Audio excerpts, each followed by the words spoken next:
ایسی مہیا کی جانی چاہیے قیدی کو. انہی رولز میں لکھا ہوا ہے کہ جو سروسز کمیونٹی کو یعنی عام لوگوں کو دستیاب ہیں اور ان کو مہیا ہیں, عمران خان کو وہ سہولتیں نہیں مل رہی.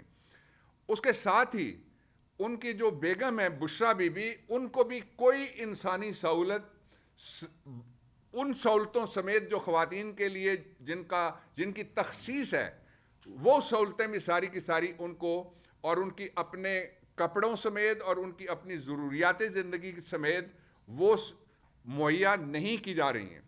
یہ دوسری بات. تیسری بات, انہی رولز میں سے جو مینڈیلا رولز ہیں میں آپ کے سامنے رکھنا چاہتا ہوں کہ جو رول 24 ہے وہ کہتا ہے کہ ہیلتھ کیئر نیگلیکٹ نہیں ہو سکتا, کہ کسی قیمت کے اوپر بھی جو کسی کی سلامتی ہے, اس کی صحت ہے اور اس کی کیئر ہے, خواہ وہ جیل میں ہو, اس کی کیئر اسی طرح سے کی جائے گی جس طرح سے وہ جیل کے باہر کسی آزاد شہری کی جاتی ہے. یہی جو اقوام متحدہ کے رولز ہیں, ان کے رول 43 میں لکھا ہوا ہے کہ جو ٹارچر ہے وہ 3 قسم کا ہے. ایک ٹارچر جسمانی تشدد ہوتا ہے, ایک نفسیاتی اور ذہنی ٹارچر ہوتا ہے, اور تیسرا سہولتوں کو روک دینا.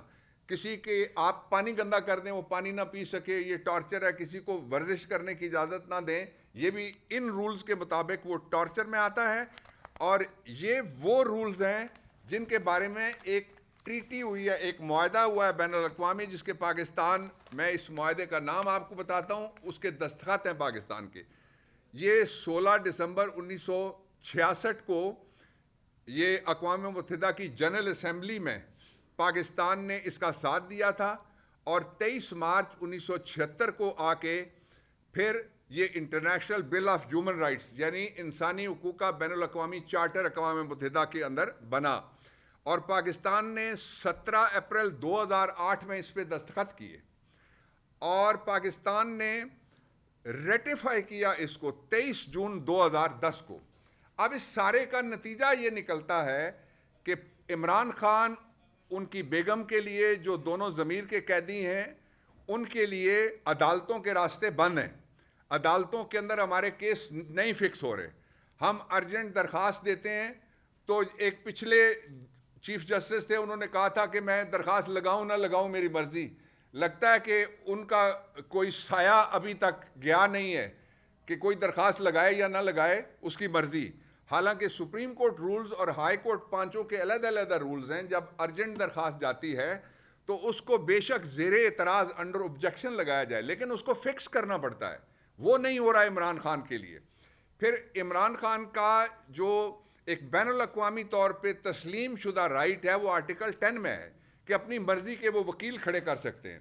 ان تک وکیلوں کی رسائی نہیں ہے. میں چیف جسٹس آف پاکستان سے یہ درخواست کرنا چاہتا ہوں جناب یحییٰ آفریدی صاحب سے پورے ادب کے ساتھ, کہ آپ سے زیادہ کس کو پتہ ہے کہ مرضی کا وکیل نہ جانے دینا. اور میں جو ہمارا پاکستان لا کمیشن ہے وہ کہیں سویا ہوا ہے, میں اس کو بھی جھنجھوڑنا چاہتا ہوں, ان کے ضمیر کو جھنجھوڑنا چاہتا ہوں کہ ایکسیس ٹو جسٹس پروگرام کے اوپر ہم نے ملینز کے حساب سے ڈالرز لگائے ہوئے ہیں, اور ایکسیس ٹو جسٹس کا پہلا نقطہ یہ ہے کہ آدمی کی مرضی کا وکیل اندر جائے. دوسرا نقطہ یہ ہے, جیل کے قوانین میں بھی لکھا ہوا ہے اور ضابطہ فوجداری میں بھی لکھا ہوا ہے کہ میڈیا جائے گا. آج میڈیا میں سے کسی کو جانے کی اجازت نہیں دی گئی, یہ بلیک آؤٹ ہوا ہے, اور میڈیا سلیکٹیو نہیں جائے گا.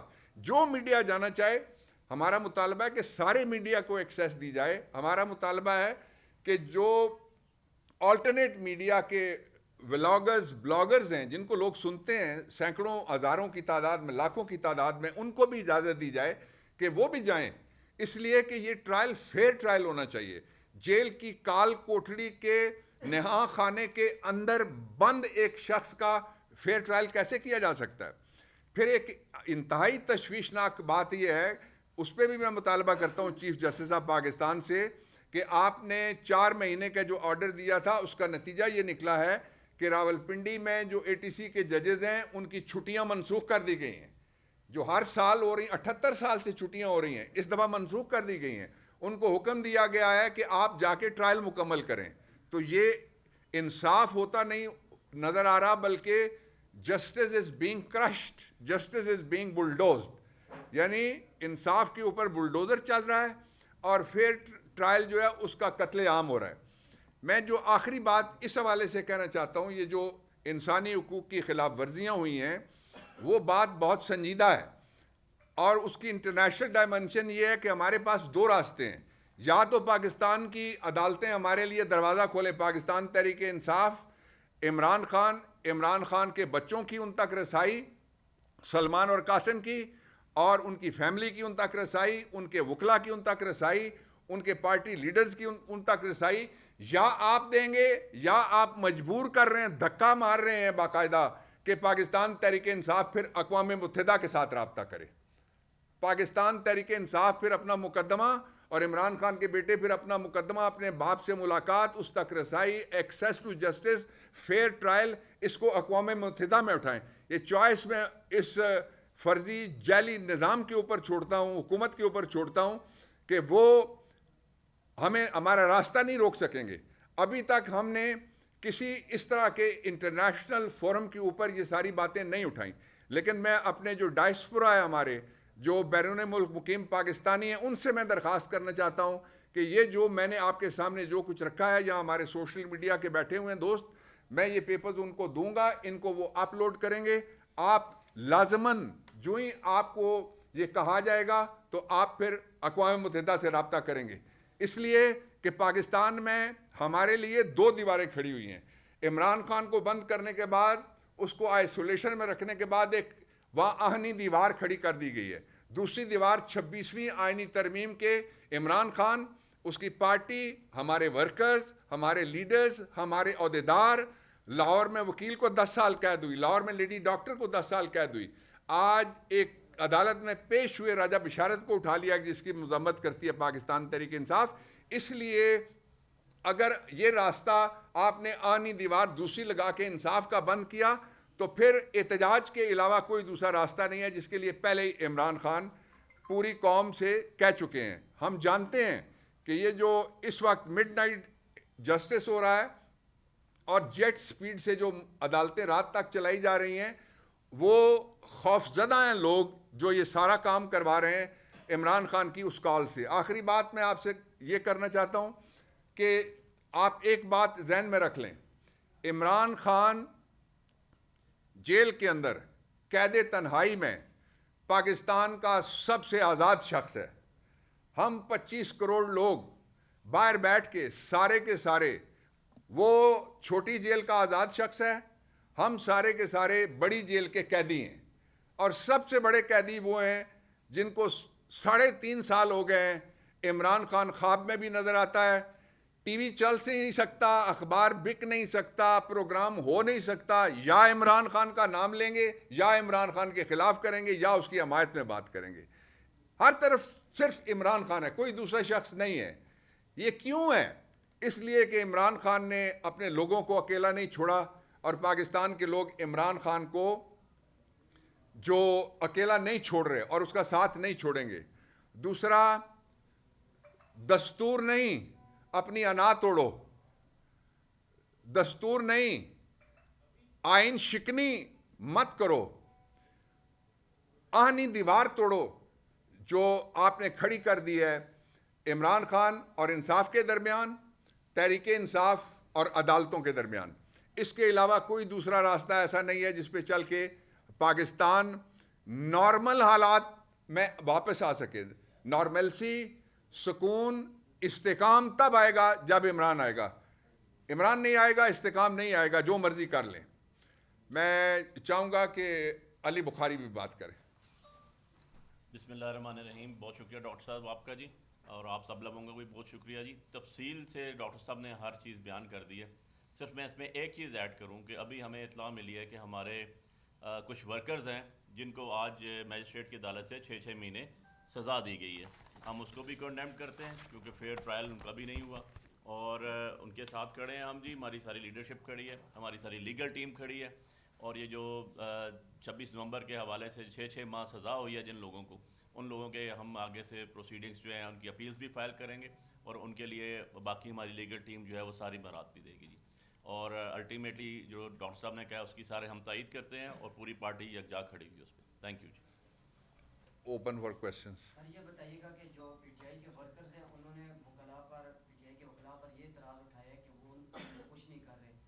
آتے ہیں کورٹ میں پکچرز وغیرہ بنا کر چلے جاتے ہیں, تو کیا کریں گے؟ دیکھیں, جو میں آپ کو یہ بتا سکتا ہوں کہ جب سے یہ فاشزم شروع ہوا تھا اس وقت عہدیدار دوسرے تھے اسلام آباد میں, امیدوار بھی دوسرے تھے اسلام آباد میں. ہم نے 3,000 کے قریب ورکرز کے کیسز میں, سب سے زیادہ میں لیڈروں کے کیسز میں کم پیش ہوا ہوں, ورکرز کے کیسز میں پیش ہوا ہوں. آمنہ میرے ساتھ پیش ہوئی ہیں, مصروف پیش ہوا میرے ساتھ, علی پیش ہوا ہے میرے ساتھ, توری پیش ہوا ہے, بیرسٹر عبداللہ, دوسرے لوگ سارے پیش ہوتے رہے. اور آخری کیس جو ہمارے پاس آیا تھا جس میں 10 سال قید کی سزا سنائی گئی تھی, 32 دنوں کے اندر 10 سال والی قید جو تھی وہ ہم نے اللہ تعالیٰ کی مہربانی سے اور اپنی قانونی مہارت سے موڑ کے سزا دینے والوں کے منہ پہ ماری ہے. 5500 بندہ ابھی 26 نمبر کے بعد. جی اچھا سر, یہ ابھی بھی 10 سال گزشتہ روز سزائیں سنائی گئی اور ایک ویو شروع ہو گیا 9 مئی کے کیسز میں. آپ نے جو کیس لڑے اور 10 سال سزائیں جو آپ نے ان سے بری کروایا تھا, سیم یہی مقدمات ہیں, تو کتنی تیاری ہے قانون کی؟ دیکھیں, کل میرے لا آفس میں میٹنگ ہوئی تھی جس میں جنرل سیکرٹری راجہ سلمان آئے تھے اور علی بخاری تھے اور دوست تھے. اس میں ایک اسٹریٹجی ہم نے بنائی ہے. یہ سزائیں ہوا میں اڑیں گی انشاءاللہ العزیز, اور جو یہ کوشش کر رہے ہیں کہ کسی کو ڈی سیٹ کیا گیا, پاکستان تحریک انصاف ڈی سیٹ کسی کو نہیں ہونے دے گی. اور میں آپ کو یہ بھی بات کہنا چاہتا ہوں کہ کسی فوجداری عدالت کو ماں سوائے احتساب کی عدالت کے کسی پبلک آفس ہولڈر کو ڈی سیٹ کرنے کی قانون اجازت ہی نہیں دیتا. اس لیے یہ سارے پروپیگنڈے ہیں, یہ ہوا میں اڑیں گی انشاءاللہ. جی بتائیے گا کہ آپ نے جو ڈاکومنٹس ابھی دکھائے, آپ کہہ رہے ہیں کہ یہ ساتھیوں کو دے کے وہ اقوام متحدہ میں لے کے جائیں گے اس کیس کو, تو اس سے پہلے پی ٹی آئی جو ہے وہ آئی ایم ایف کو بھی خط لکھ چکی ہے, امریکہ میں احتجاج بھی کر چکی ہے, جہاں جہاں جو کچھ ہو سکتا تھا عالمی فورم پہ کسی حد تک انہوں نے کیا. تو آپ کیا سمجھتے ہیں کہ اس کا کوئی اثر پڑے گا؟ آپ یہ ڈاکومنٹس وہاں پہ لے کے جائیں گے یا جی آپ اویس فرق ہے, فرق کیا ہے؟ خط اس لیے لکھا تھا کہ آئی ایم ایف چل کے زمان پارک آیا تھا, ہم تو نہیں گئے تھے آئی ایم ایف کے پاس, عمران خان نہیں گئے تھے, وہ چل کے آیا تھا. اس لیے ہم نے اپنی جو ریزرویشنز تھیں وہ ان کو ریکارڈ کروائی تھیں, ایک بات. دوسرا یہ ہے, یہ بین الاقوامی معاہدے ہیں جو پاکستان, یہ قرض نہیں ہے جو ایک طرفہ جا کے جو پاکستان میں فج فگرز دینے کا سب سے بڑا ماہر ہے وہ جا کے بات کرتا ہے, پتہ ہی نہیں لگتا ہمیں, اور نئے ریٹ پہ قرضہ آ جاتا ہے, ہمیں کوئی نہیں بتاتے کہ کتنا اس پہ پاکستان کے لوگوں کو جرمانہ دینا پڑے گا, ایک شخص جرمانہ دیتا ہے اس کا. تو یہ 2 بین الاقوامی میں نے قوانین بتائے ہیں, معاہدے ہیں جن کے اوپر پاکستان نے سگنیچر بھی کیے ہوئے ہیں اور ریٹیفائی ان کو کیا ہوا ہے, اس سے کوئی مفر نہیں ہے. اس لیے اگر اقوام متحدہ میں انہوں نے دھکا مار کے ہمیں ایونچولی بھجوا دیا تو اس پہ تو بہت بڑی آواز اٹھے گی. ہم نہیں چاہتے کہ ہم پاکستان سے باہر کسی طرف دیکھیں, لیکن ہم کسی قیمت کے اوپر عمران خان کی آزادی سے نیچے, ان کی جعلی اور فرضی مقدمات کی 2 سینچریوں کے خاتمے سے نیچے, اور جو ہمارے لوگ جن کو ناجائز سزائیں دی جا رہی ہیں ان کے لیے ہم ہر جو ویل ٹرن ایوری سٹون. سر یہ بتائیے گا کہ حکومت کی جانب سے یہ دعویٰ کیا جا رہا ہے کہ بانی پی ٹی آئی جو بات کر رہے ہیں کہ ان کو سہولیات میسر نہیں ہیں, یہ فیبریکیٹڈ ہے, یہ جھوٹ بول رہے ہیں. ابھی ازما بخاری نے پریس کانفرنس کی ہے, انہوں نے کہا ہے کہ تمام سہولیات میسر. اس سے پہلے سپرنٹینڈنٹ اڈیالہ جیل کی جانب سے آپ کو پتہ ہے جاری کی گئی پریس ریلیز, اس میں بتایا گیا کہ ساری چیزیں مہیا ہیں. اس کو کیسے دونوں نے جھوٹ بولا ہے. میں آپ کو اصلی بات کہنے لگا ہوں. اب میں اس گورنمنٹ کو چیلنج کرتا ہوں کہ آپ چیف جسٹس آف پاکستان کی سربراہی میں, اس معاہدے میں لکھا ہوا ہے کہ ججز جائیں گے, چیف جسٹس آف پاکستان کی سربراہی میں ایک نمائندہ ہمارا لے لیں, ایک نمائندہ اس فرضی جعلی فارم 47 والی گورنمنٹ کا لے لیں, اور 5 نمائندے آپ مختلف میڈیا سے لے لیں, اور ان کو ساتھ لے کے آپ چلے جائیں. ہیومن رائٹس کمیشن کو ساتھ لے لیں, ایچ آر سی پی کو بھی ساتھ لے لیں, اور آپ کوئی آزاد اور لوگوں کو ساتھ رکھنا چاہتے ہیں تو ساتھ لے لیں اور جائیں. وہاں کس طرح سے وہ رہ رہے ہیں, کیا ان کے پاس سہولتیں ہیں. جو آپ میں سے گئے ہوئے ہیں جیل میں, آپ نے دیکھا ہے کس طرح کے آپ گئے نا, تو بند پنجرے میں وہ ہیئرنگ ہوتی ہے نا, وہ عدالت والی بات کوئی ہے. اور جہاں ان کو کھڑا کرتے ہیں وہ اس میز کا آدھا ہے یا اس سے زیادہ ہے, تو یہ تو غیر انسانی ہے. یہ دیکھیں نا, عمران خان کے ساتھ سلوک کے بعد اس طرح لگتا ہے کہ جس طرح کلبھوشن کسی کا رشتہ دار ہے یہاں. Thank you ji, Thank you. بہت شکریہ.